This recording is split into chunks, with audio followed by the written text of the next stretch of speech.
La aventura de las gafas de oro.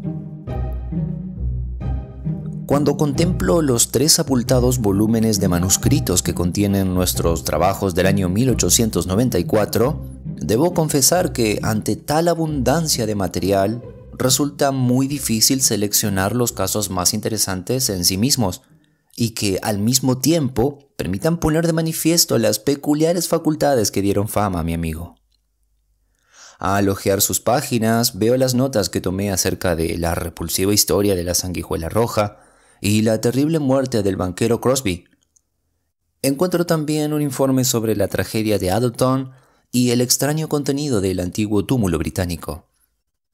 También corresponden a este período el famoso caso de la herencia de los Smith-Mortimer y la persecución y captura de Hurett, el asesino de los bulevares. Una hazaña que le valió a Holmes una carta autógrafa de agradecimiento del presidente de Francia y la Orden de la Legión de Honor. Cualquiera de estos casos podría servir de base a un relato, pero en conjunto opino que ninguno de ellos reúne tantos aspectos insólitos e interesantes como el episodio de Choxley Place, que no solo incluye la lamentable muerte del joven Willoughby Smith, sino también las posteriores derivaciones que arrojaron tan curiosa luz sobre las causas del crimen. Era una noche cruda y tormentosa de finales de noviembre. Holmes y yo habíamos pasado toda la velada sentados en silencio, él dedicado a descifrar con una potente lupa los restos de la inscripción original de un antiguo palimpsesto, y yo absorto en un tratado de cirugía recién publicado. Fuera de la casa, el viento aullaba a lo largo de Baker Street y la lluvia repicaba con fuerza contra las ventanas. Resultaba extraño sentir la zarpa de hierro de la naturaleza en pleno corazón de la ciudad, rodeados de construcciones humanas hasta una distancia de 10 millas en cualquier dirección, y darse cuenta de que para la fuerza colosal de los elementos, todo Londres no significaba más que las madrigueras de topos que salpican los campos. Me acerqué a la ventana y miré hacia la calle vacía. Aquí y allá las farolas brillaban sobre la calzada embarrada y las relucientes aceras. Un solitario coche de alquiler avanzaba chapoteando desde el extremo que da a Oxford Street. «¡Caramba, Watson! Menos mal que no tenemos que salir esta noche», dijo Holmes, dejando a un lado la lupa y enrollando el palimpsesto. «Ya he hecho bastante por hoy. Esto fatiga mucho la vista. Por lo que he podido descifrar, se trata de una cosa tan prosaica como la contabilidad de una abadía de la segunda mitad del siglo XV. «Vaya, vaya, vaya. ¿Qué es esto?» Entre el rugido del viento se oía el ruido de cascos de caballo y el prolongado chirrido de una rueda que raspaba contra el bordillo. El coche que yo había visto acababa de detenerse ante nuestra puerta. «¿Qué puede buscar?», exclamé al ver que un hombre se apeaba del coche. «Pues qué va a buscar, nos busca a nosotros. Y nosotros, mi pobre Watson, ya podemos ir buscando abrigos, bufandas, chanclos y cualquier otro accesorio inventado por el hombre para combatir las inclemencias de un tiempo como el de esta noche. Pero aguarda un momento. El coche se marcha. Todavía quedan esperanzas. Si quisiera que le acompañáramos, le habría hecho esperar. Baje corriendo a abrir la puerta, querido camarada, porque toda la gente de bien hace mucho que se fue a la cama». Cuando la luz de la lámpara del vestíbulo iluminó a nuestro visitante nocturno, le reconocí de inmediato. Se trataba de Stanley Hopkins, un joven y prometedor inspector, en cuya carrera Holmes había mostrado en más de una ocasión un interés muy real. «¿Está él?», preguntó ansioso. «Suba, querido amigo», dijo desde lo alto la voz de Holmes. «Espero que no tenga usted planes para nosotros en una noche como esta». El inspector subió las escaleras, con su lustroso impermeable resplandeciendo bajo la luz de la lámpara. Le ayudé a quitárselo, mientras Holmes avivaba la llama de los troncos de la chimenea. «Acérquese, amigo Hopkins, y caliéntese los pies. Aquí tiene un cigarro y el doctor tiene preparada una receta a base de agua caliente y limón que es mano de santo en noches como esta. Tiene que ser un asunto importante el que le ha traído aquí con semejante temporal. Sí que lo es, señor Holmes. Le aseguro que he tenido una tarde agotadora.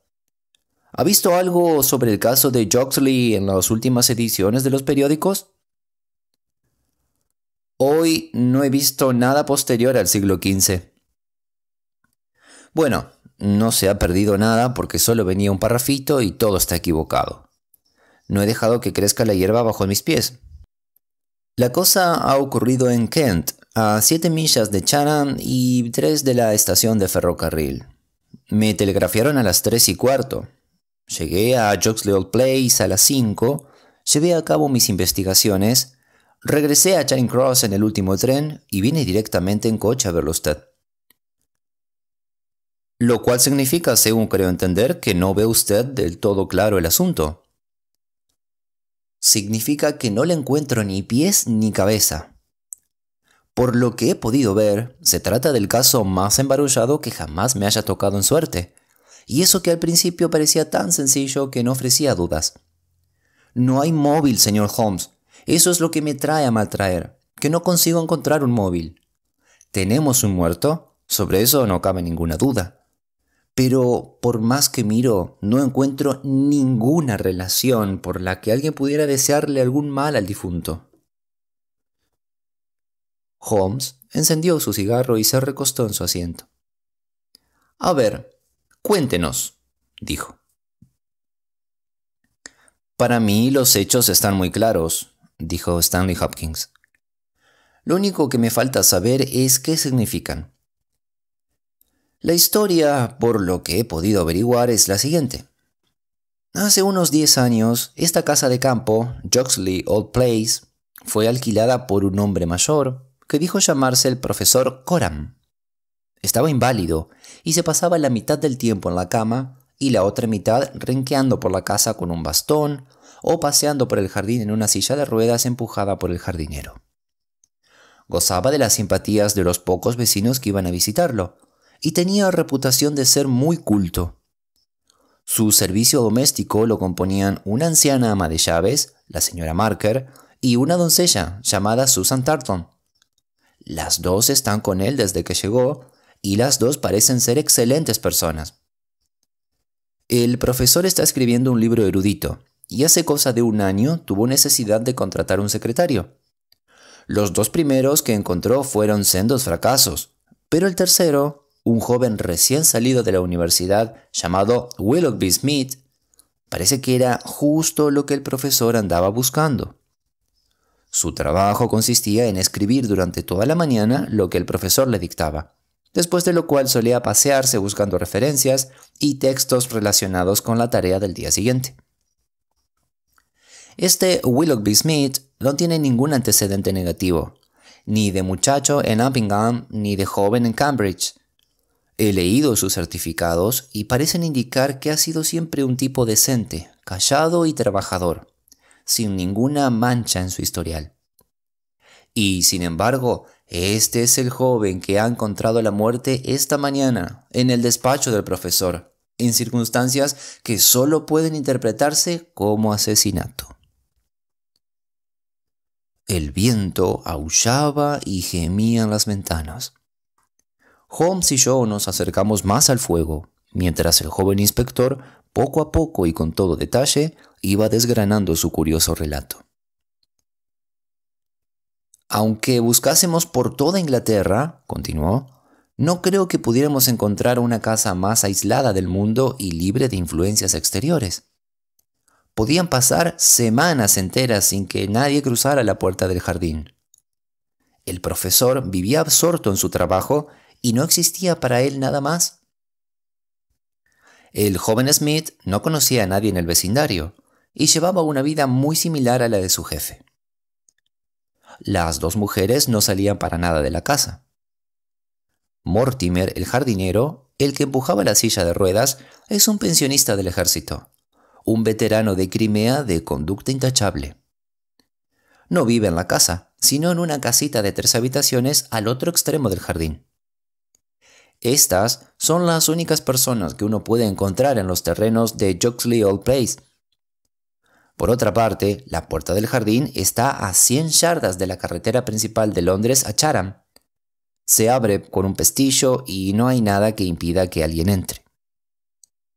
Ahora les voy a repetir las declaraciones de Susan Tarleton, que es la única persona que tiene algo concreto que decir sobre el asunto. Ocurrió por la mañana entre las 11 y las 12. En aquel momento, ella estaba ocupada en colgar unas cortinas en la alcoba delantera del piso alto. El profesor Coram todavía seguía en la cama, porque cuando hace mal tiempo rara vez se levanta antes del mediodía. El ama de llaves estaba haciendo algo en la parte posterior de la casa. Willoughby Smith había estado hasta entonces en su dormitorio, que también utilizaba como cuarto de estar, pero en aquel momento la doncella le oyó salir al pasillo y bajar al despacho, situado inmediatamente debajo de la alcoba en la que ella se encontraba. No le vio, pero asegura que sus pasos firmes y rápidos resultaban inconfundibles. No oyó cerrarse la puerta del despacho, pero aproximadamente un minuto más tarde sonó un grito espantoso de la habitación de abajo. Un alarido ronco y salvaje, tan extraño y poco natural que lo mismo podía haberlo lanzado una mujer que un hombre. Al mismo tiempo se oyó un golpe fortísimo que hizo temblar toda la casa, y después todo quedó en silencio. La doncella se quedó petrificada unos instantes, pero luego recuperó el valor y corrió escaleras abajo. La puerta del despacho estaba cerrada. La abrió y encontró al joven Willoughby Smith tendido en el suelo. Al principio no advirtió que tuviera ninguna herida, pero al intentar levantarlo vio que brotaba sangre de la parte inferior del cuello, donde presentaba una herida pequeña pero muy profunda que había seccionado la arteria carótida. El instrumento causante de la herida estaba tirado en la alfombra, junto al cuerpo.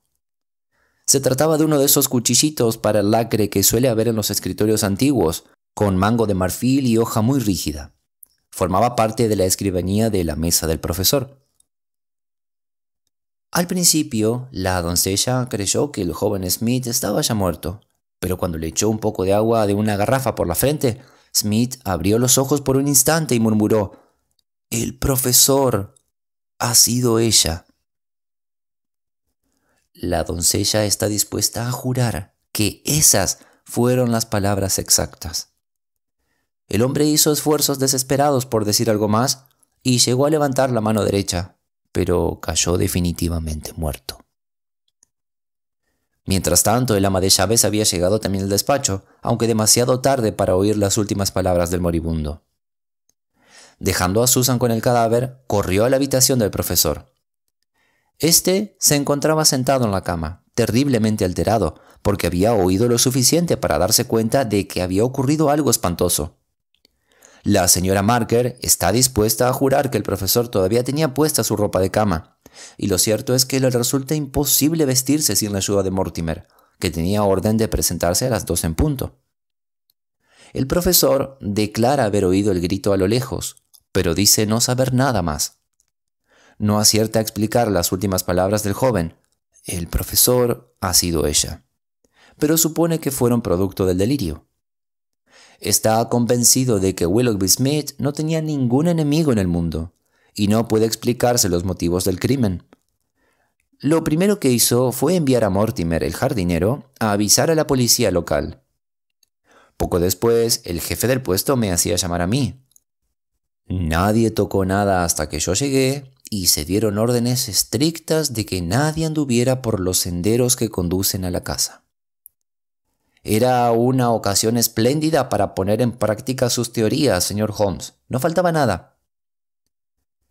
Excepto Sherlock Holmes, dijo mi compañero con una sonrisa tirando a amarga. Pero siga contándonos. ¿Qué clase de trabajo llevó usted a cabo? Primero, señor Holmes, tengo que pedirle que mire este plano aproximado, que le dará una idea general de la situación del despacho del profesor y otros detalles del caso. Así podrá seguir el hilo de mis investigaciones. Desplegó el boceto que aquí reproduzco y lo extendió sobre las rodillas de Holmes. Yo me levanté y me situé detrás de Holmes para estudiarlo por encima de su hombro. Naturalmente es solo una aproximación y no incluye más que los detalles que a mí me parecieron esenciales. El resto ya lo verá usted mismo más adelante. Ahora veamos. En primer lugar, y suponiendo que el asesino o asesina vinieron de fuera, ¿por dónde entró? Sin duda alguna por el sendero del jardín y por la puerta de atrás, desde la cual se llega directamente al despacho. Cualquier otra ruta habría presentado muchísimas complicaciones. La retirada también tuvo que efectuarse por el mismo camino, ya que de las otras dos salidas que tiene la habitación, una quedó bloqueada por Susan, que corría escaleras abajo, y la otra conducía directamente al dormitorio del profesor. Así pues, dirigí de inmediato mi atención al sendero del jardín, que estaba empapado por la reciente lluvia y sin duda presentaría huellas de pisadas. Mi inspección me demostró que me las tenía que ver con un criminal experto y precavido. En el sendero no había ni una huella. Sin embargo, no cabía duda de que alguien había caminado sobre el arreate de césped que flanquea el sendero y que lo había hecho para no dejar huellas. No pude encontrar nada parecido a una impresión clara, pero la hierba estaba aplastada y resulta evidente que por allí había pasado alguien. Y solo podía tratarse del asesino, porque ni el jardinero ni ninguna otra persona había estado por allí esta mañana, y la lluvia había empezado a caer durante la noche. «Un momento», dijo Holmes. «¿A dónde conduce este sendero?» «A la carretera». «¿Qué longitud tiene?» «Unas 100 yardas». «Pero tuvo usted que encontrar huellas en el punto donde el sendero cruza la puerta exterior». «Por desgracia, el sendero está pavimentado en este punto». «¿Y en la carretera misma?» «Nada. Estaba toda enfangada y pisoteada». «Ch, ch. Bien, volvamos a esas pisadas en la hierba. ¿Iban o volvían?» «Imposible saberlo, no se advertía ningún contorno. Pie grande o pequeño, no se podía distinguir». Holmes soltó una interjección de impaciencia. «Desde entonces no ha parado de llover a mares y ha soplado un verdadero huracán», dijo. «Ahora será más difícil de leer que este palimpsesto. En fin, eso ya no tiene remedio. ¿Qué hizo usted, Hopkins, después de asegurarse de que no estaba seguro de nada?» «Creo estar seguro de muchas cosas, señor Holmes. Sabía que alguien había entrado furtivamente en la casa desde el exterior. A continuación examiné el corredor. Estaba cubierto con una estera de palma y no han quedado en él huellas de ninguna clase. Así llegué al despacho mismo. Es una habitación con pocos muebles, y el que más destaca es una mesa grande con escritorio. Este escritorio consta de una doble columna de cajones con un armarito central, cerrado. Según parece, los cajones estaban siempre abiertos, y en ellos no se guardaba nada de valor. En el armarito había algunos papeles importantes, pero no presentaba señales de haber sido forzado, y el profesor me ha asegurado que no falta nada. Tengo la seguridad de que no se ha robado nada». Y llegamos por fin al cadáver del joven. Se encontraba cerca del escritorio, un poco a la izquierda como se indica en el plano. La apuñalada se había asestado en el lado derecho del cuello y desde atrás hacia adelante, de manera que es casi imposible que se hiriera él mismo. «A menos que se cayera sobre el cuchillo», dijo Holmes. «Exacto, esa idea se me pasó por la cabeza. Pero el cuchillo se encontraba a varios palmos del cadáver, de modo que parece imposible. Tenemos además las palabras del propio moribundo. Y por último, tenemos esta importantísima prueba que se encontró en la mano derecha del muerto». Stanley Hopkins sacó de un bolsillo un paquetito envuelto en papel. Lo desenvolvió y exhibió unos lentes con montura de oro, de los que se sujetan solamente a la nariz, con 2 cabos rotos de cordón de seda negra colgando de sus extremos. «Willoughby Smith tenía una vista excelente», prosiguió. «No cabe duda de que esto fue arrancado de la cara o el cuerpo del asesino». Sherlock Holmes tomó los lentes en la mano y los examinó con la máxima atención e interés. Se los colocó en la nariz, intentó leer a través de ellos, se acercó a la ventana y miró a la calle con ellos, los inspeccionó minuciosamente a la luz de la lámpara y, por último, riéndose por lo bajo, se sentó a la mesa y escribió unas cuantas líneas en una hoja de papel que a continuación entregó a Stanley Hopkins. «No puedo hacer nada mejor por usted», dijo. «Quizás resulte de alguna utilidad». El asombrado inspector leyó la nota en voz alta. Decía lo siguiente: «Se busca mujer educada y refinada, vestida como una señora, de nariz bastante gruesa y ojos muy juntos. Tiene la frente arrugada, expresión de míope y probablemente hombros caídos. Hay razones para suponer que durante los últimos meses ha acudido por lo menos 2 veces a un óptico. Puesto que sus gafas son muy potentes y los ópticos no son excesivamente numerosos, no debería resultar difícil localizarla». El asombro de Hopkins, que también debía haberse reflejado en mi cara, hizo sonreír a Holmes. «Estarán de acuerdo en que mis deducciones son la sencillez misma», dijo. «Sería difícil encontrar otro objeto que se preste mejor a las inferencias que un par de gafas, y más un par de gafas tan particular como este, que pertenecen a una mujer se deduce por su delicadeza y también, por supuesto, de las últimas palabras del moribundo. En cuanto a lo que se trata de una persona refinada y bien vestida, como ven, la montura es magnífica, de oro macizo, y no cabe suponer que una persona que lleva estos lentes se muestre desalineada en otros aspectos. Si se los pone, comprobará que la pinza es muy ancha para su nariz, lo cual indica que la dama en cuestión tiene una nariz muy ancha en la base. Esta clase de nariz suele ser corta y vulgar, pero existen excepciones lo bastante numerosas como para impedir que me ponga dogmático o insista en este aspecto de mi descripción. Yo tengo una cara bastante estrecha y aún así no consigo que mis ojos coincidan con el centro de los cristales ni de lejos. Por tanto, nuestra dama tiene los ojos muy juntos, pegados a la nariz. Fíjese, Watson, en que los cristales son cóncavos y de potencia poco corriente. Una mujer que haya padecido toda su vida tan graves limitaciones visuales presentará sin duda ciertas características físicas derivadas de su mala vista, como son la frente arrugada, los párpados contraídos y los hombros cargados. «Sí», dije yo, «ya sigo su razonamiento. Sin embargo, confieso que no entiendo de dónde saca lo de las 2 visitas al óptico». Holmes levantó las gafas en la mano. «Fíjese», dijo, «en que las pinzas están forradas con tirillas de corcho para suavizar el roce contra la nariz. Una de ellas está descolorida y algo gastada, pero la otra está nueva. Es evidente que una tira se desprendió y hubo de poner otra nueva. Yo diría que la más vieja de las 2 no lleva puesta más que unos pocos meses. Son exactamente iguales, por lo que deduzco que la señora acudió al mismo establecimiento a que le pusieran la segunda». «¡Por San Jorge, es maravilloso!», exclamó Hopkins, extasiado de admiración. «Pensar que he tenido todas esas evidencias en mis manos y no me he dado cuenta. Aunque de todas maneras tenía intención de recorrerme todas las ópticas de Londres». «Desde luego que debe hacerlo. Pero, mientras tanto, ¿tiene algo más que decirnos sobre el caso?». «Nada más, señor Holmes.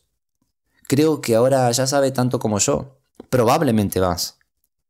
Estamos investigando si se ha visto algún forastero por las carreteras de la zona o en la estación de ferrocarril, pero por ahora no hemos tenido noticias de ninguno. Lo que me desconcierta es la absoluta falta de móviles para el crimen.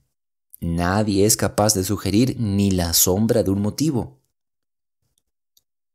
«Ah, en eso no estoy en condiciones de ayudarle, pero supongo que querrá que nos pasemos por allí mañana». «Si no es pedir mucho, señor Holmes. Hay un tren a Chatham que sale de Charing Cross a las 6 de la mañana. Llegaríamos a Jocksfield Place entre las 8 y las 9. Entonces lo tomaremos. Reconozco que su caso presenta algunos aspectos muy interesantes y me encantará echarle un vistazo. Bien, es casi la 1 y más vale que dormamos unas horas. Estoy seguro de que podrá arreglarse perfectamente en el sofá que hay delante de la chimenea. Antes de salir, encenderé mi mechero de alcohol y le daré una taza de café. A la mañana siguiente, la borrasca había agotado sus fuerzas, pero aún así hacía un tiempo muy crudo cuando emprendimos viaje. Vimos cómo se levantaba el frío sol de invierno sobre las lúgubres marismas del Támesis y los largos y tétricos canales del río, que yo siempre asociaré con la persecución del nativo de las Islas Andaman, allá en los primeros tiempos de nuestra carrera. Tras un largo y fatigoso trayecto, nos apeamos en una pequeña estación a pocas millas de Chatham. En la posada del lugar tomamos un rápido desayuno mientras se enganchaba en un caballo el coche. Y cuando por fin llegamos a Joxley Place, nos encontrábamos listos para entrar en acción. Un policía de uniforme nos recibió en la puerta del jardín. ¿Alguna novedad, Wilson? No, señor, ninguna. ¿Nadie ha visto a ningún forastero? No, señor. En la estación están seguros de que ayer no llegó ni se marchó ningún forastero. ¿Han hecho indagaciones en las pensiones y posadas? Sí, señor. No hay nadie que no pueda dar razón de su presencia. En fin, de aquí a Chatham no hay más que una moderada caminata. Cualquiera podría alojarse allí o tomar un tren sin llamar la atención. Este es el sendero del que le hablé, señor Holmes. Le doy mi palabra de que ayer no había ni una huella en él. ¿A qué lado estaban las pisadas en la hierba? A este lado. En esta estrecha franja de hierba entre el sendero y el macizo de flores. Ahora ya no se distinguen las huellas, pero ayer las vi con toda claridad.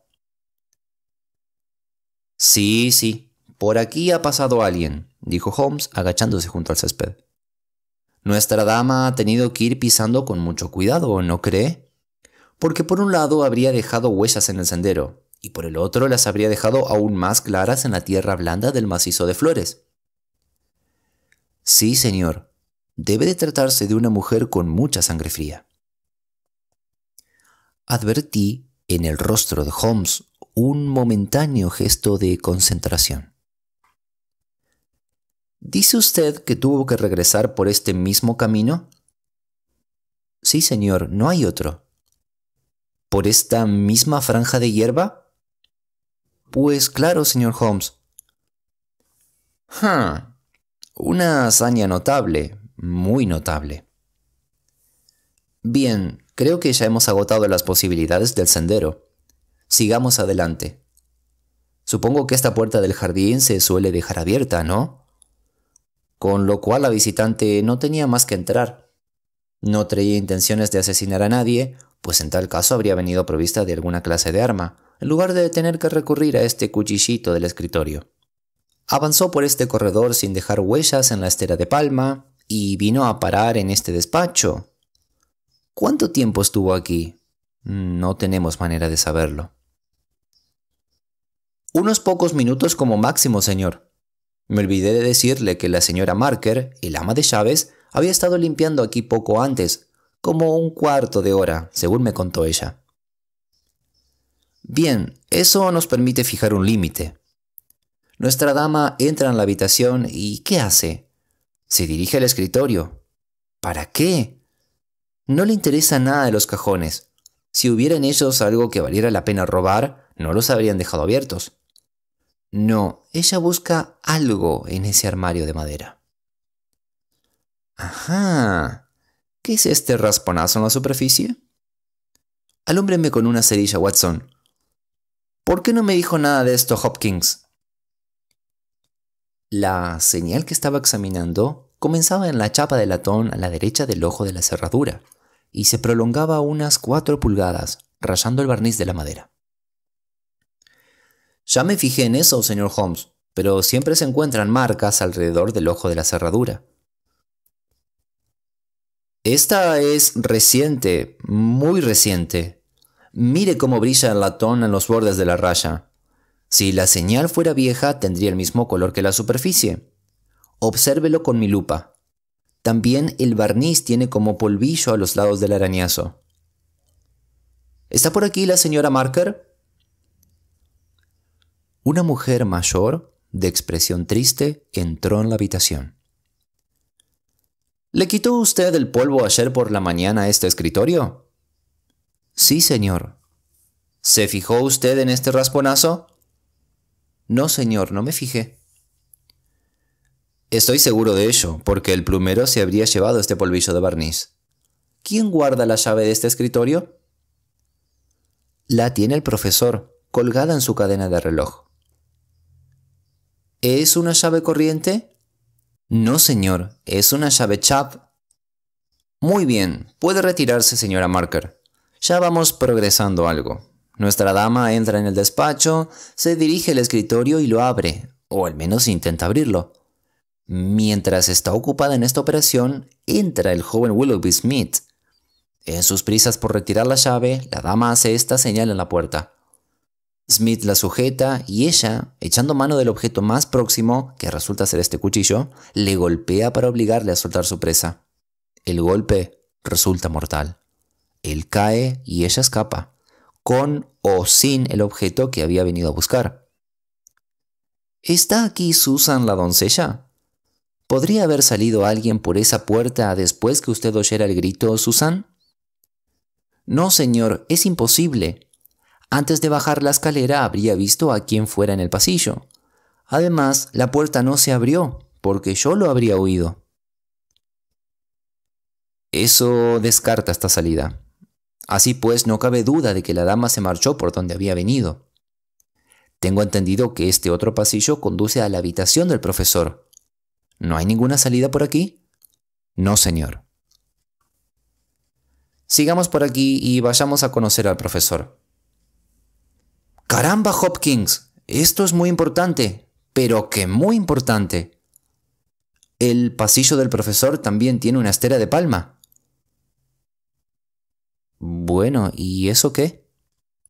¿No ve la relación que esto tiene con el caso? Está bien, no insisto en ello. Sin duda estoy equivocado. Pero no deja de parecerme sugerente. Venga conmigo y presénteme. Recorrimos el pasillo, que era igual de largo que el corredor que conducía al jardín. Al final había un corto tramo de escalones que terminaba en una puerta. Nuestro guía llamó con los nudillos y luego nos hizo pasar a la habitación del profesor. Se trataba de una habitación muy grande, con unas paredes cubiertas por innumerables libros que desbordaban los estantes y se amontonaban en los rincones o formaban rimeros en torno a la base de las estanterías. La cama se encontraba en el centro de la habitación, y en ella, recostado sobre almohadas, estaba el dueño de la casa. Pocas veces he visto a una persona de aspecto más pintoresco. Un rostro demacrado y aguileño nos miraba con ojos penetrantes, que acechaban en sus hundidas cuencas bajo el dosel de unas pobladas cejas. Tenía blancos el cabello y la barba, pero esta última presentaba curiosas manchas amarillas en torno a la boca.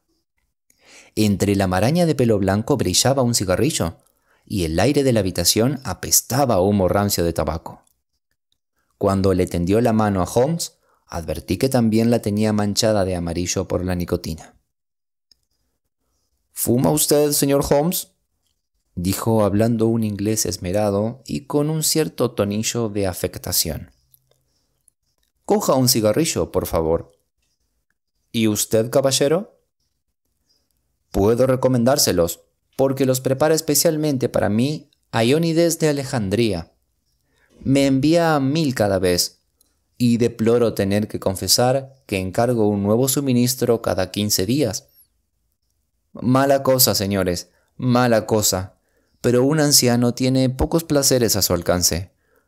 El tabaco y mi trabajo, eso es todo lo que me queda. Holmes había encendido un cigarrillo y lanzaba rápidas miradas por toda la habitación. El tabaco y el trabajo, pero ahora solo el tabaco, exclamó el anciano. ¡Ay, qué interrupción más fatal! ¿Quién habría podido imaginar una catástrofe tan terrible? Un joven tan agradable. Le aseguro que después de los primeros meses de adaptación resultaba un ayudante admirable. ¿Qué opina usted del asunto, señor Holmes? Todavía no he llegado a ninguna conclusión. Le estaría de verdad reconocido si consiguiera usted arrojar alguna luz sobre esto que nosotros vemos tan oscuro. A las ratas de biblioteca, y más si son inválidas como yo, un golpe así nos deja paralizados. Pero usted es un hombre de acción, un aventurero. Cosas así forman parte de una rutina cotidiana de su vida. Usted puede mantener la serenidad en cualquier emergencia. Es una verdadera suerte tenerle de nuestro lado. Mientras el viejo profesor hablaba, Holmes iba y venía de un lado a otro de la habitación. Observé que estaba fumando con una extraordinaria rapidez. Evidentemente compartía el gusto de nuestro anfitrión por los cigarrillos de Alejandría recién hechos. Sí, señor, un golpe aplastante, continuó el anciano. Esta es mi magnum opus, ese montón de papeles que hay sobre la mesita de allá. Es un análisis de los documentos encontrados en los monasterios coptos de Siria y Egipto, un trabajo que profundiza en los fundamentos mismos de la religión verdadera. Con esta salud tan débil, ya no sé si seré capaz de terminarlo, ahora que me han arrebatado a mi ayudante. Válgame Dios, señor Holmes, fuma usted aún más que yo. Holmes sonrió. Soy un entendido, dijo tomando otro cigarrillo de la caja, el cuarto, y encendiéndolo con la colilla del que acababa de terminar. No tengo intención de molestarle con largos interrogatorios, profesor Coram, porque ya estoy informado de que usted se encontraba en la cama en el momento del crimen y no puede saber nada al respecto. Solo le preguntaré una cosa. ¿Qué supone usted que quería decir el pobre muchacho con sus últimas palabras? El profesor ha sido ella. El profesor meneó la cabeza en señal de negativa. Susan es una chica del campo, dijo. Y ya sabe usted lo increíblemente estúpida que es la clase campesina. Me imagino que el pobre muchacho debió murmurar algunas palabras incoherentes o delirantes, y que ellas las retorció, convirtiéndolas en este mensaje sin sentido. Ya veo. ¿Y no tiene usted ninguna explicación para esta tragedia? Podría tratarse de un accidente, podría tratarse, pero esto que quede entre nosotros de un suicidio. Los jóvenes tienen problemas secretos, tal vez algún asunto de amores del que nosotros no sabíamos nada. Me parece una explicación más probable que la del asesinato. Pero, ¿y las gafas? Ah, yo no soy más que un estudioso, un soñador. No soy capaz de explicar las cosas prácticas de la vida. Aún así, amigo mío, todos sabemos que las prendas de amor pueden adoptar formas muy extrañas. Pero, por favor, coja usted otro cigarrillo. Es un placer encontrar a alguien que sabe apreciarlos. Un abanico, un guante, unas gafas. ¿Quién sabe las cosas que un hombre puede llevar como recuerdo o como símbolo cuando decide poner fin a su vida? Este caballero habla de pisadas en la hierba, pero al fin y al cabo es fácil equivocarse en una cosa así. En cuanto al cuchillo, bien pudo rodar lejos del cuerpo del hombre cuando éste cayó al suelo. Puede que esté diciendo tonterías, pero a mí me parece que Willoughby Smith le llegó la muerte por su propia mano. Holmes pareció muy sorprendido por la teoría del profesor y continuó paseando de un lado a otro durante un buen rato, sumido en reflexiones y consumiendo un cigarrillo tras otro. Dígame, profesor Coram, preguntó por fin, ¿qué hay en ese armarito del escritorio? Nada que pueda interesar a un ladrón. Documentos familiares, cartas de mi pobre esposa, diplomas de universidades que me han concedido honores. Aquí tiene la llave, puede verlo usted mismo. Holmes cogió la llave y la miró un instante, luego la devolvió. No creo que me sirva de nada, dijo. Preferiría salir tranquilamente a su jardín y reflexionar un poco sobre el asunto. No se puede descartar del todo esa teoría del suicidio que usted acaba de exponer. Le pido perdón por esta intromisión, profesor Coram, y le prometo que no volveremos a molestarle hasta después de la comida. A las 2 vendremos a verle y le informaremos de todo lo que pueda haber ocurrido de aquí a entonces. Holmes se mostraba curiosamente distraído, y durante un buen rato estuvimos yendo y viniendo en silencio por el sendero del jardín. ¿Tiene alguna pista?, pregunté por fin. Todo depende de esos cigarrillos que he fumado, me respondió. Es posible que me equivoque por completo. Los cigarrillos me lo harán saber. Querido Holmes. Bueno, ya lo verá usted por sí mismo. Y si no, no habrá pasado nada. Claro que siempre podemos volver a seguir la pista del óptico, pero hay que aprovechar los atajos cuando se puede. Aquí viene la buena de la señora Marker. Vamos a disfrutar de 5 minutos de instructiva conversación con ella. Creo haber dicho ya en ocasiones anteriores que Holmes, cuando quería, podía portarse de un modo particularmente encantador con las mujeres, y tardaba muy poco en ganarse su confianza. En la mitad del tiempo que había mencionado, ya se había ganado la simpatía del ama de llaves y estaba charlando con ella como si se conocieran desde hacía años. Sí, señor Holmes, tiene razón en lo que dice. Fuma de una manera terrible, todo el día y a veces toda la noche. Si viera esa habitación algunas mañanas, cualquiera se pensaría que es la niebla de Londres. También el pobre señor Smith fumaba, aunque no tanto como el profesor. Su salud, bueno, la verdad es que no sé si fumar es bueno o malo para la salud. Desde luego quita el apetito, dijo Holmes. Bueno, yo no sé nada de eso, señor. Apuesto a que el profesor apenas come. Bueno, es variable, es lo único que puedo decir. Estoy dispuesto a apostar a que esta mañana no ha desayunado, y después de todos los cigarrillos que le he visto consumir, dudo que toque la comida. Pues en eso se equivoca, señor, porque da la casualidad de que esta mañana ha desayunado más que nunca. No creo haberle visto jamás comer tanto. Y para comer ha encargado un buen plato de chuletas. Yo misma estoy sorprendida, porque desde que entré ayer en el despacho y vi al pobre señor Smith tirado en el suelo, no puedo ni mirar la comida. En fin, hay gente para todo, y desde luego el profesor no ha dejado que eso le quite el apetito. Nos pasamos toda la mañana en el jardín. Stanley Hopkins había marchado al pueblo para verificar ciertos rumores acerca de una mujer forastera que unos niños habían visto en la carretera de Chatham la mañana anterior.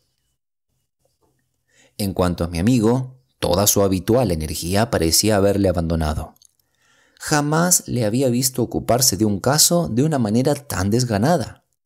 Ni siquiera mostró signo alguno de interés ante las novedades que trajo Hopkins, que había localizado a los niños, los cuales habían visto, sin lugar a dudas, a una mujer que respondía exactamente a la descripción de Holmes y que llevaba gafas o lentes de algún tipo. Prestó algo más de atención cuando Susan, al servirnos la comida, nos comunicó espontáneamente que creía que el señor Smith había salido a dar un paseo la mañana anterior y que había regresado tan solo media hora antes de que ocurriera la tragedia.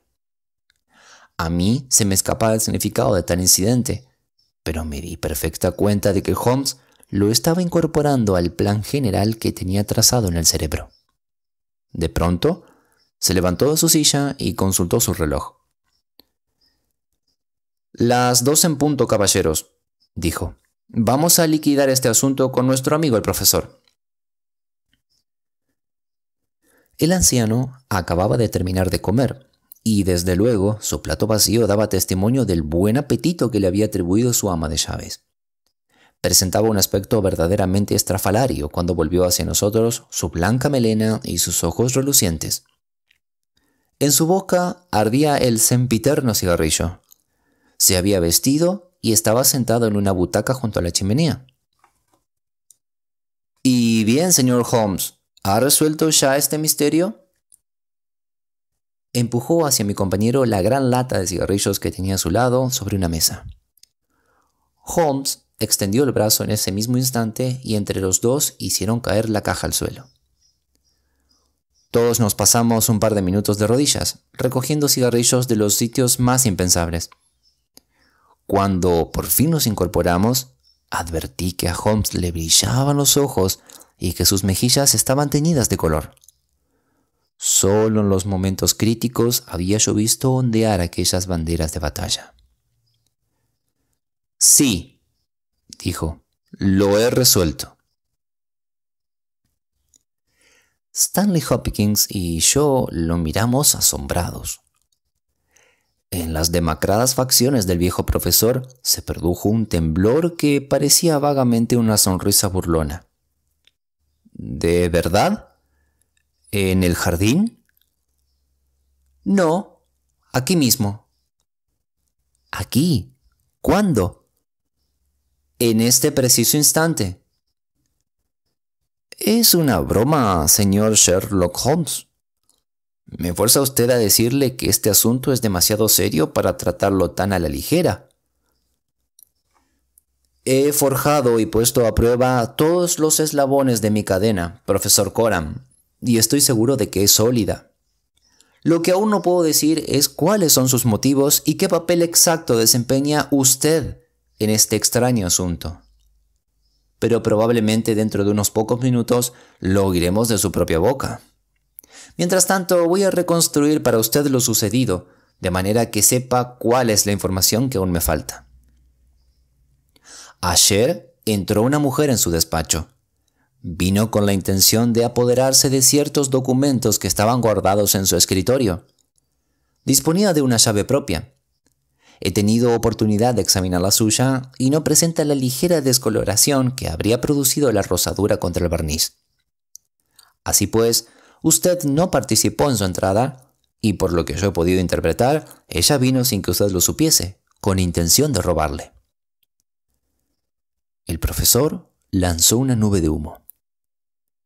«¡Cuán interesante e instructivo!», dijo. «¿No tiene más que añadir? Sin duda, habiendo seguido hasta aquí los pasos de esa dama, podrá decirnos también lo que ha sido de ella». «Eso me propongo hacer». En primer lugar, fue sorprendida por su secretario y lo apuñaló para poder escapar. Me inclino a considerar esta catástrofe como un lamentable accidente, pues estoy convencido de que la dama no tenía intenciones de infligir una herida tan grave. Un asesino no habría venido desarmado. Horrorizada por lo que había hecho, huyó enloquecida de la escena de la tragedia. Por desgracia para ella, había perdido sus gafas en el forcejeo, y como era muy corta de vista, se encontraba del todo perdida sin ellas. Corrió por un pasillo, creyendo que era el mismo por el que había llegado. Los dos están alfombrados con esteras de palma, y hasta que no fue demasiado tarde no se dio cuenta de que se había equivocado de pasillo y que tenía cortada la retirada. ¿Qué podía hacer? No podía quedarse donde estaba, tenía que seguir adelante. Así que siguió adelante, subió unas escaleras, empujó una puerta y se encontró aquí en su habitación. El anciano se había quedado con la boca abierta, mirando a Holmes como al helado. En sus expresivas facciones se reflejaban tanto el asombro como el miedo. Por fin, haciendo un esfuerzo, se encogió de hombros y estalló en una risa nada sincera. «Todo eso está muy bien, señor Holmes», dijo, «pero existe un pequeño fallo en esa espléndida teoría. Yo estaba en mi habitación y no salí de ella en todo el día». «Soy consciente de eso, profesor Coram». ¿Pretende usted decir que yo puedo estar en esa cama y no darme cuenta de que ha entrado una mujer en mi habitación? No he dicho eso. Usted se dio cuenta. Usted habló con ella. Usted la reconoció. Y usted la ayudó a escapar. Una vez más, el profesor estalló en chillonas carcajadas. Se había puesto en pie y sus ojos brillaban como ascuas. «¡Usted está loco!», exclamó. «No dice más que tonterías. Con que yo la ayudé a escapar. ¿Y a dónde está ella ahora?». «¿Está aquí?», respondió Holmes, señalando una librería alta y cerrada que había en un rincón de la habitación. El anciano levantó los brazos, sus severas facciones sufrieron una terrible convulsión y cayó desplomado en su butaca. En el mismo instante, la librería que Holmes había señalado giró sobre unas bisagras y una mujer se precipitó en la habitación. «Tiene usted razón», exclamó con un extraño acento extranjero. «Tiene usted razón. Aquí estoy». Estaba cubierta de polvo y envuelta en telarañas que se habían desprendido de las paredes de su escondite.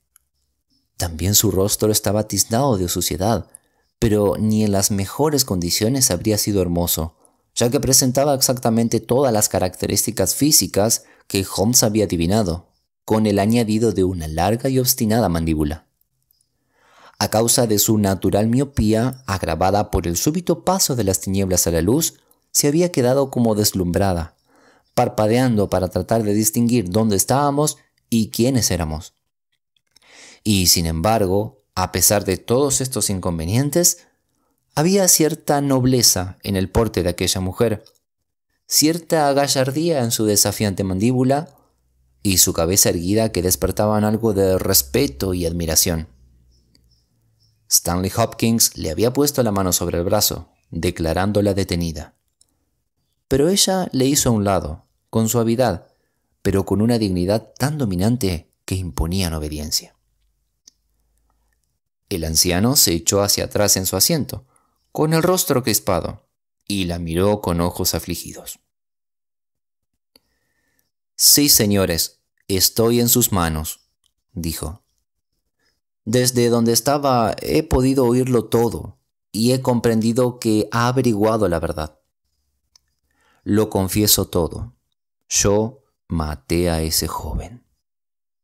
«Pero tiene usted razón al decir que fue un accidente. Ni siquiera me di cuenta de que había agarrado un cuchillo. Estaba desesperada y eché mano a lo primero que encontré sobre la mesa para golpearle y hacer que me soltara. Les estoy diciendo la verdad». «Señora», dijo Holmes, «estoy seguro de que dice la verdad, pero me temo que usted no se encuentra bien». El rostro de la mujer había adquirido un color espantoso, que las oscuras manchas de polvo hacían parecer aún más cadavérico. Fue a sentarse en el borde de la cama y reanudó su relato. «Me queda poco tiempo aquí», dijo, «pero quiero que sepan ustedes toda la verdad. Soy la esposa de este hombre. Y él no es inglés, es ruso. Su nombre no se lo voy a decir». Por primera vez, el anciano pareció conmovido. «Dios te bendiga, Ana», exclamó. «Dios te bendiga». Ella lanzó una mirada de absoluto desdén en su dirección.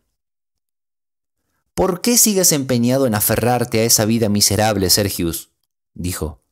«Una vida que ha causado daño a tantas personas sin beneficiar a ninguna, ni siquiera a ti.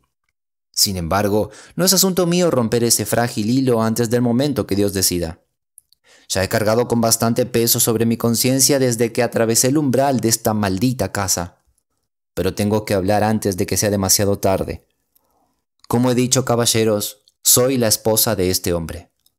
Cuando nos casamos, él tenía 50 años y yo era una alocada muchacha de 20. Estábamos en una ciudad de Rusia, en una universidad, pero no voy a decir dónde». «Dios te bendiga, Ana», murmuró de nuevo el anciano. «Éramos reformistas, revolucionarios, en fin, nihilistas, ya me entienden. Él y yo y muchos más. Nos vimos metidos en problemas. Un policía resultó herido, hubo muchas detenciones, se buscaron pruebas y para salvar su vida y obtener de paso una fuerte recompensa, Mi marido nos traicionó, a su propia esposa y a sus compañeros. Sí, nos detuvieron a todos gracias a su confesión. Algunos acabaron en la horca y otros en Siberia. Yo me encontraba entre estos últimos, pero mi condena no era para toda la vida. Mi marido se vino a Inglaterra con sus mal adquiridas ganancias y aquí ha vivido discretamente desde entonces, sabiendo que si la hermandad descubría dónde estaba, no se tardaría ni una semana en hacer justicia. El anciano profesor extendió una mano temblorosa y cogió un cigarrillo.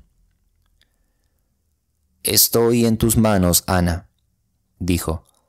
«Siempre has sido buena conmigo». «Todavía no les he contado hasta dónde llega tu vileza», continuó la mujer.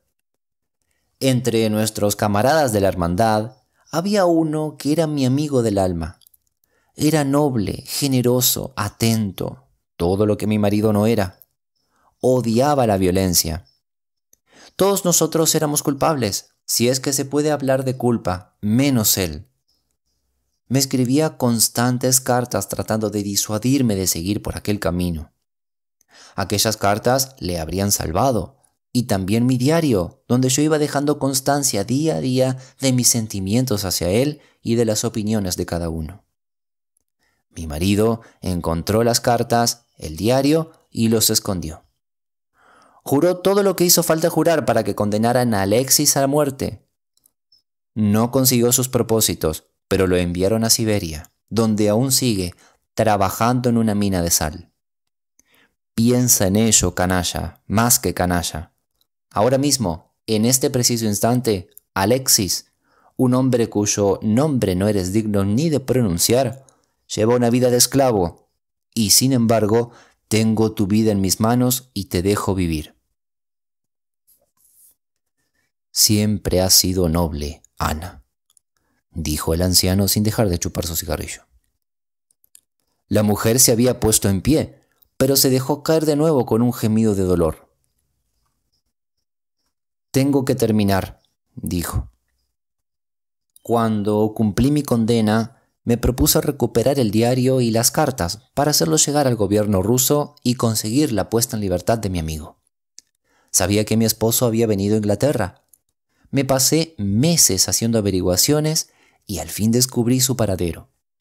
Me constaba que aún tenía el diario, porque estando en Siberia recibí una carta suya haciéndome reproches y citando algunos párrafos de sus páginas.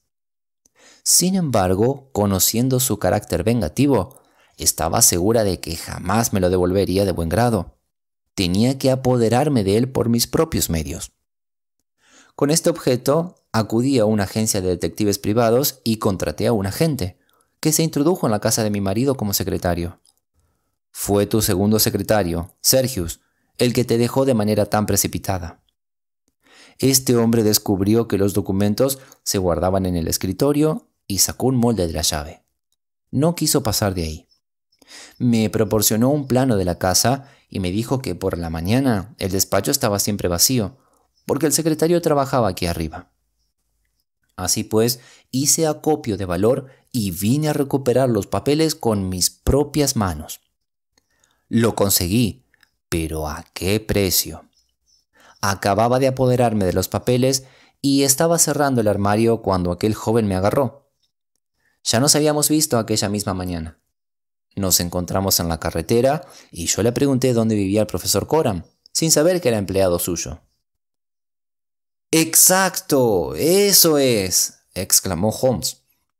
El secretario volvió a casa y le habló a su jefe de la mujer que había visto.